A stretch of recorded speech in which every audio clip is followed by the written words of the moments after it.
El origen se marca con una palabra: diosa, diosas.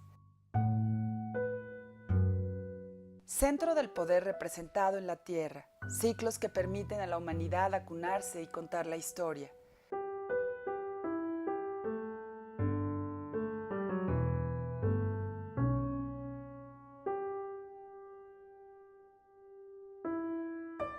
Hoy, las mujeres en el arte de las mujeres creadoras.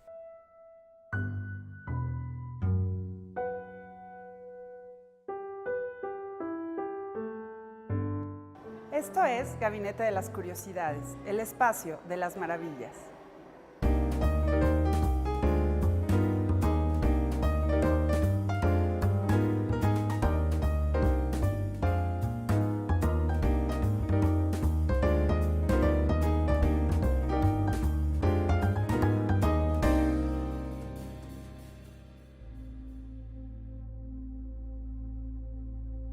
El misterio cubre a lo femenino y lo protege creando su propio universo. Infinita fuerza que ofrece todas sus variantes en un sentido: dar la vida. La fertilidad ligada a lo femenino como una potencia suprema, capaz de hacer el milagro posible, perpetuar la vida. Lo más valioso del universo habitado. Representado, reinterpretado, aún sin rostro en un inicio, lo femenino avanza en la construcción cultural en múltiples representaciones y diversos materiales. Con el tiempo se delimitó su fisonomía a las órdenes de quien la teme. Ante los ojos de quien escudriña, urde, mira. El otro, el contrario, el distinto, el complemento, la contraparte. Ese órgano de control, el fundamento de nuestras leyes, el inicio del recuento de los hechos, el creador de la soberanía, en una palabra, el Dios. Los dioses que poco a poco van arrebatando a ese rostro su poder, velándolo y confinando la magia para crear instituciones. Lo femenino se vuelve objeto del deseo, esa forma perfecta creada para impulsar la imaginación, cargada de atributos malignos. Su poder en una caja de Pandora, origen de la vida, de muerte, de pecado, de deseo, de virtud. La historia le ofrece muros, lienzos y formas en piedra. Lo femenino inunda el imaginario del arte a través de los siglos, solo como objeto. Habiendo perdido su voz, la mujer como artista busca tener una voz y ocupar un sitio como igual. Lo personal es político, performático y público. Pinto mi raya enuncia como su objetivo lubricar el sistema artístico para proponer proyectos de arte conceptual aplicado que, además de su valor simbólico, pretenden intervenir de manera práctica y política en el entorno. En este sentido, propone un trabajo comunitario a partir de su propio medio, utilizando el humor, el afecto, el cuerpo, el compromiso personal y la irreverencia como vehículos de transformación. Y entonces Mónica y yo decidimos un día trabajar sobre la maternidad y claro, ¿qué era necesario? ¿Embarazarse? Embarazarnos. ¿Y a usted no se le ha dado? No, yo ya tengo un hijo de 5 años y una hija de 2 años. La de 2 años, Maris también tiene una hija de 2 años, fueron con las que iniciamos este proyecto de la maternidad, con la ayuda muy solidaria de nuestros esposos, que también son artistas, son Víctor Lerma y Rubén Valencia, y ellos nos ayudaron. Entonces decidimos embarazarnos para de veras poder hacer un proyecto artístico sobre la maternidad.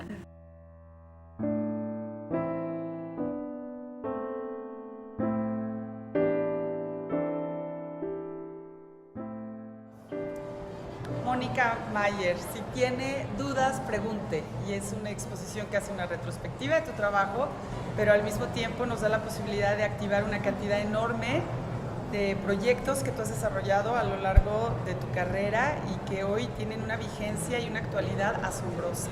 Gracias. De nada, es un gusto que estén aquí. Pues sí, esta es la exposición que de hecho no es una retrospectiva, sino retrocolectiva, y empieza más o menos afuera de la sala a hablar de la calle, porque mucho de mi trabajo, aunque he expuesto desde siempre en museos, mucho de mi trabajo no es su hábitat natural. Entonces mi trabajo está en el archivo, está en la calle, está en los medios, está en muchos otros espacios, ¿no? Por ejemplo, el primer tendedero, que fue en 1978, que para mí fue muy importante a la hora de pensar, y ahora 40 años después, ¿cómo vamos a reactivar esta pieza? Porque reactivar es eso que llamamos ahora, es volver a hacer una pieza después. Y para mí hacer una pieza es 80% su contexto y 20% la obra. Entonces me preguntaba yo, ¿y cómo voy a hacer esta pieza 40 años después? Cuando además está peor la situación de acoso hacia las mujeres en el transporte público. Entonces un poco al hacer la exposición es este juego, cómo era la situación antes, pero qué relevancia tiene el trabajo hoy en día. Porque meter el trabajo al museo nada más para que sea una tumba no tiene chiste. Sobre todo como cuando es un problema tan actual y tan necesario hablar de él, ¿no? Pues ve nada más, hay cerca de 7.500 respuestas nada más aquí en el museo. ¿Cuántas subieron aquella vez? Fueron como 700, 600, 700 y ahora son miles y miles porque también estamos más acostumbradas a hablar. ¿Siempre te concebiste como artista? Es decir, primero es la artista y se complementa con la feminista, ¿van las dos juntas? Van las dos juntas. Para mí suceden al mismo tiempo. Empiezo a la conciencia es pensarme junto con tu sí. desarrollo del proyecto. Sí, empiezo a pensar, por ejemplo, yo cómo quiero ser como artista y veía todos los modelos de mujeres artistas, pues Frida Kahlo, que sufrió mucho, Celia Calderón, que se suicidó en el salón de clase, Nahui Olin, historia trágica, y dices, no, hay que tener otros modelos. Entonces yo me hago como modelo a Helen Escobedo, que era una artista exitosa, una funcionaria exitosa y tenía una vida familiar rica, ¿no? Porque para mí es importante ser completa como ser humano. Bueno, esto es uno de nuestros objetos favoritos. Oigan, ¿esto es una obra de arte la que estamos haciendo? Sí, lo invitamos a esta acción plástica. No, por el arte, lo que sea. Esto es porque yo siempre he sentido que de niñas nos dan muñecas para enseñar a ser mamás. Entonces yo pienso que de grandes tenemos que tener nuestras muñecas para decirles todo lo que no les dijimos a nuestras mamás. La exposición va abarcando, por ejemplo, de la exposición Collage Íntimo, que se supone que es la primera exposición de arte feminista que hay en América Latina. Esta pieza, que era la que abría la exposición, pues tenía cortinita, porque estaba bien gruesa, ¿no? Esto en ese momento se nos hacía muy escandaloso. Tú haces una ironía tapándola Pues tú misma, ¿no? O sea, te autocensuras de una manera muy divertida. Hacía una ironía, pero por ejemplo hay una pieza de Nahum Senil de la época que también tiene cortinita, y yo creo que él desde la homosexualidad, yo desde mi sexualidad femenina empezábamos a hablar de estos temas, y un poco es develar el tabú y es un poco hablar de estos sentimientos de los que no había ejemplos en el arte. Por ejemplo, esta serie la hice cuando estaba yo en Estados Unidos, porque se me hacía muy extraña la relación que ellos tenían con la Virgen, mis compañeras feministas de allá, que me fui yo a estudiar 2 años. Entonces llego yo allá y encuentro que mis amigas feministas tenían sus altares en sus casas con la imagen de la Virgen de Guadalupe. Y para mí, viniendo de una cultura católica, poniendo la religión aparte, el modelo de la Virgen, el modelo de mujer como sufrida, abnegada, madre, etcétera, era un modelo contra el que yo estaba luchando. Entonces hago estas imágenes en Estados Unidos, pero regreso a México y me las censuran. Y yo quise hablar con las personas que me lo censuraron. La derecha. No, eran unas mamás en una escuela de idiomas en donde se presentó el trabajo. Y hablé yo con ellas y les digo, bueno, pues yo estoy tratando de hablar de algo sensato, los roles que me imponen como mujer. Y me dijeron, pero usaste la imagen. Y entonces yo entendí algo muy importante en mis futuras estrategias, que luego te enseño en mis dibujos, de que para mí como artista el utilizar símbolos es como para un doctor trabajar con sangre. No me impresionan. Pero si yo quería confrontar, tenía que seguirlos usando. El polvo de gallina negra es un polvo mágico de los que se venden aquí en México en contra del mal de ojo. Sí.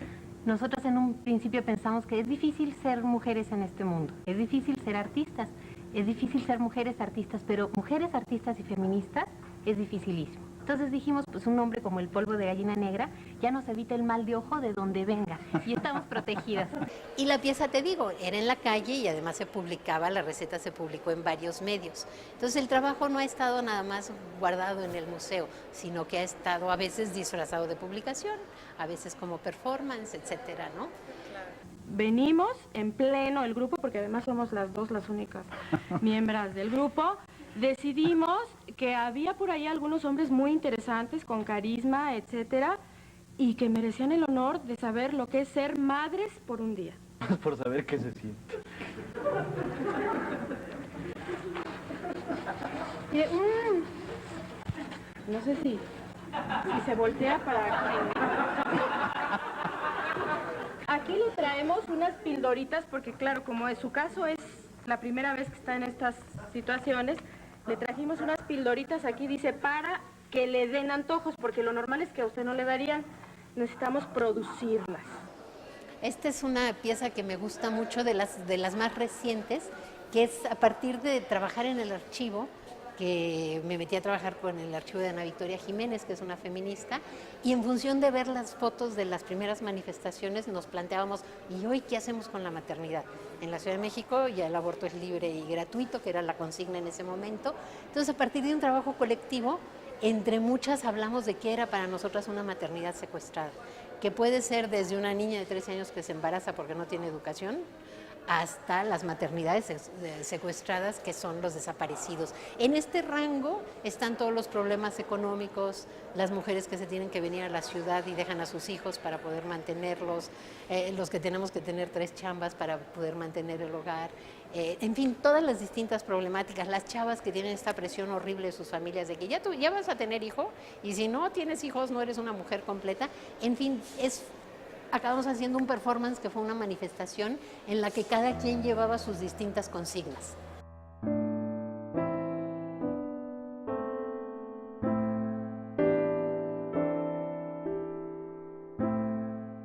Justicia y democracia. Hoy, en este México resquebrajado por la crisis y el escepticismo, ¿qué acción concreta tomarías para llegar a esta utopía?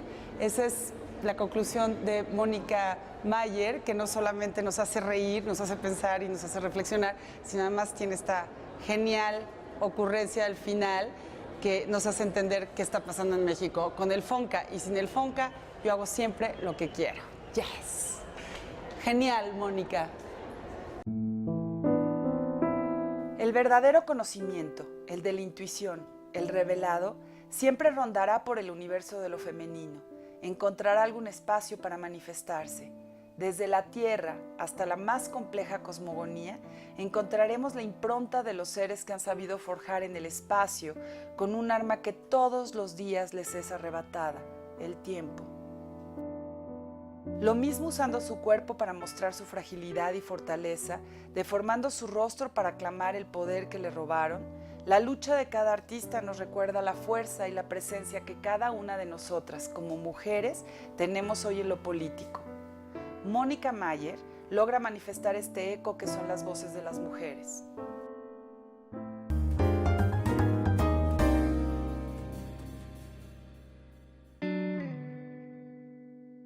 A continuación, el universo de Carla Rippey, una de las artistas que ha sabido contar la historia a través del arte.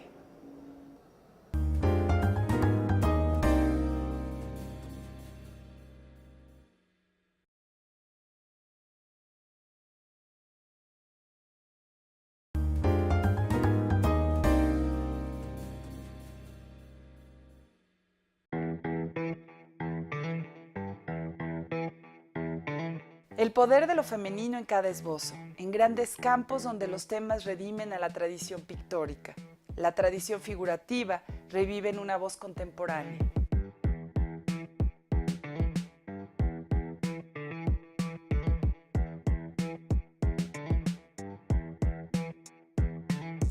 En el ejercicio del arte, Carla Rippey nos permite entrar al universo de lo pictórico, creando cruces de culturas, retomando el olvido, lo que dejamos atrás a fuerza de salir adelante.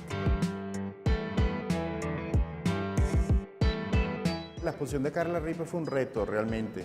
Fue un reto doble, la idea de proyectar una escena del arte durante 40 años, desde la voz de un artista y desde la obra de una sola artista. La exposición es doble, la exposición es no solo presentar la obra gráfica intensa del dibujo y los aportes a la estampa que hace Carla Rippey, ¿no?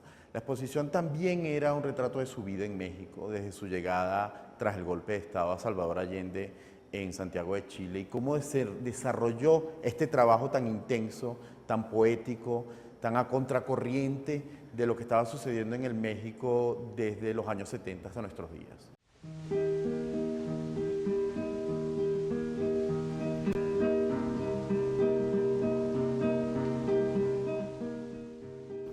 Recuerdos fragmentados que en esta pared forman una especie de colcha, un quilt, como dicen los americanos, que va heredando conceptos, ideas, emociones, sensaciones, imágenes del pasado, recuerdos. Y bueno, en esta maravillosa imagen, aparte tengo el placer de encontrarme con una mujer fantástica como tú. Cuéntanos, ¿cómo te sientes con esta retrospectiva?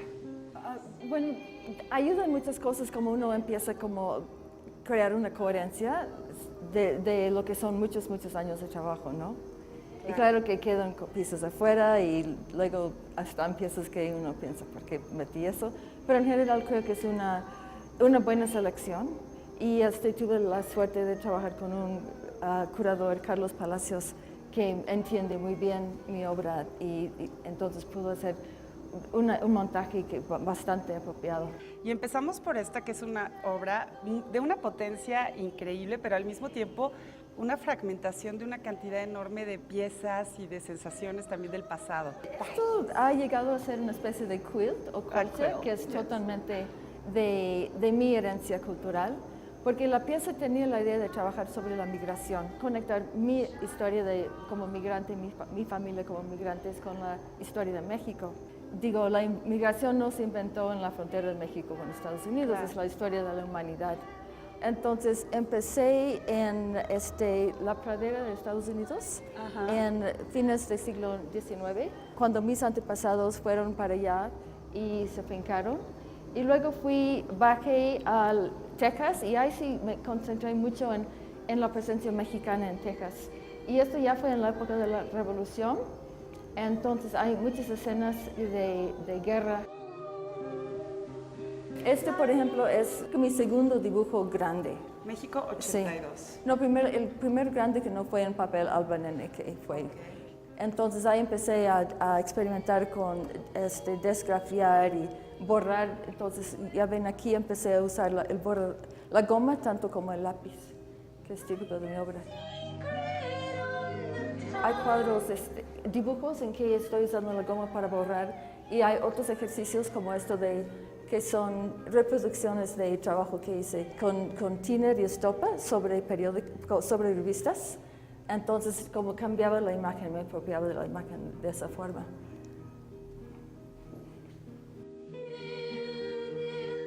Este es un ángel de Botticelli, está tomado de una pintura. Y esta es una fotografía de un gimnasta nazi. Entonces, como me gustaron las dos imágenes, inventé esta situación, realmente ser que está como regalando su fuerza a otro. En fin. Bellísimo. Además, el dibujo te ha dado a ti la posibilidad de entender temáticas, de explorar como situaciones. Por ejemplo, esta imagen, a mí me fascina el tríptico como tal. Y bueno, vemos aquí una postura política, evidentemente, ¿no? Bueno, se llama Ojos que no ven, corazón que no siente. Entonces, un poco tiene que ver con la situación en que luego nos encontramos las mujeres, de que sabemos que estamos viviendo algo con nuestra pareja que no se está hablando, pero que nos está doliendo. Entonces, mientras no se habla, sigue. Eso me estaba pasando, de hecho. Conscientemente no lo veía, pero salía en mis cuadros. Entonces, Ojos que no ven, son 3 mujeres de distintas épocas. Esta es de una catedral, esta es de una revista de nota roja, y este es de un desnudo francés del siglo XIX. Entonces, en los 3 casos no se ven los ojos, pero obviamente se ven algo dolidos. Y claro, además termina siendo como el arquetipo de la postura femenina, que quizás a ti te tocó ver como americana que llegaba a México, te tocó ver ese cambio cultural tan fuerte, ¿no? Pues primero llegué a Chile. Chile, la verdad es que como es más aislado, Cerrado, más limitado, quizás más cerrado tradicional. que México. Y recuerdo que mi marido, porque me casé en Chile con un mexicano, siempre me decía, te va a encantar México porque hay tanta riqueza cultural. Y es cierto, ¿no? Es cierto. Sí. Pero te tocó un cambio Entonces, político importantísimo. en toda América Latina. ¿Y este que es la que te gusta a ti? Estaba trabajando con imágenes, la verdad es que estaba en un coloquio entre mujeres, artistas chicanas y artistas mexicanas, yo siendo mexicana, por supuesto, y teníamos que hacer algo sobre la frontera. Si vas a los dos extremos de América, la gente se parece mucho. Entonces hice un trabajo, otra vez trabajando con archivos históricos, sobre los indígenas muy del norte del país, de los continentes, y muy del sur, de Patagonia. Y aquí también, como en la otra obra, usaba como virajes de color, encuadres y costura para un poco hacer que todos funcionaran juntos. Esta es de una exposición que hice en el Chopo en 98 de arte objeto, porque se me hace mucho más divertido que dibujar y dibujar. Pero tiene mucho que ver con collage, que siempre he trabajado con collage, entonces nomás era armar objetos.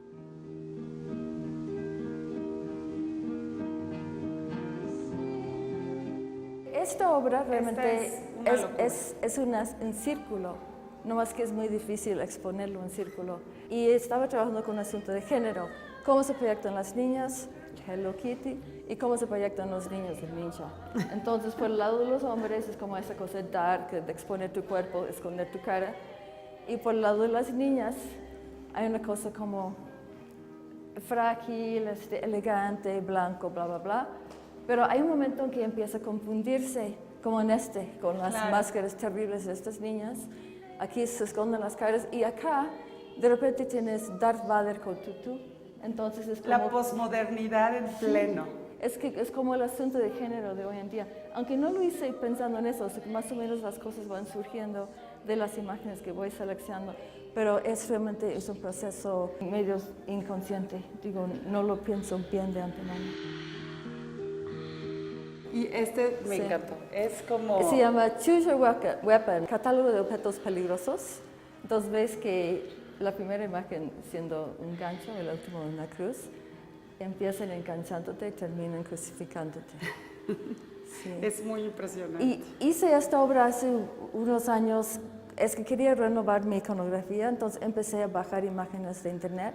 En este caso estaba trabajando con una frase que es Mujeres, Fuego y Objetos Peligrosos, que viene del título de un libro de un lingüista, y era sobre como una tribu en que hay 4 géneros y uno tiene que ver con mujeres, fuego y objetos peligrosos. Y me gustó que fuera una asociación natural, que si pones mujeres y fuego salen muchas cosas de violencia contra las mujeres, por supuesto.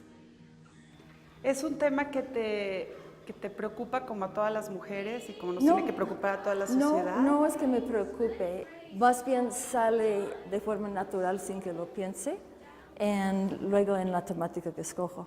Es como un corriente subterránea, porque es algo que siempre existe, ¿no? Claro.